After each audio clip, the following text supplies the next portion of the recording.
دیکھیے انسان کو اپنے آپ کو دھوکہ نہیں دینا چاہیے. بہت سے نبی دنیا سے گزر گئے کہ ان کے ہاتھوں کچھ عملی نتیجہ نہیں برآمد ہوا، تو ہم کس کھیت کی مولی ہیں کہ ہم اپنے آپ کو دھوکہ دیں؟ البتہ کام کرنا ہے فرض کے اعتبار سے. نماز پڑھنی ہے، فرض ہے، جواب دہی کرنی ہوگی اللہ کے ہاں.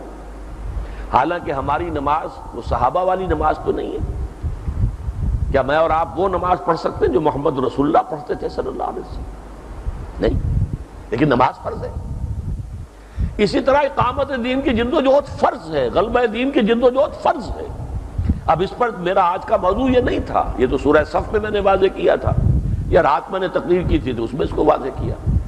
فرض ادا کرنا ہے، چاہے امید ہو چاہے نہ ہو، کامیاب ہونے کی امید ہو چاہے نہ ہو، فرض ادا کرنا.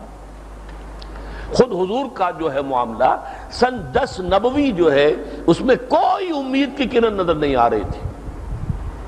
مکے سے مایوس ہو کر طائف گئے تھے، طائف میں پتھراؤ ہوا، اور مکے میں 10 برس میں جو کچھ نہیں ہوا حضور کے ساتھ وہ طائف میں چند دنوں میں ہو گیا.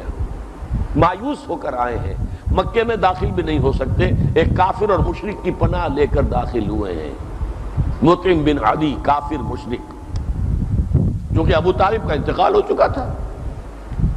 اب وہ جو سپورٹ تھی مکے میں وہ ختم ہو چکی تھی، اس لیے طائف گئے تھے.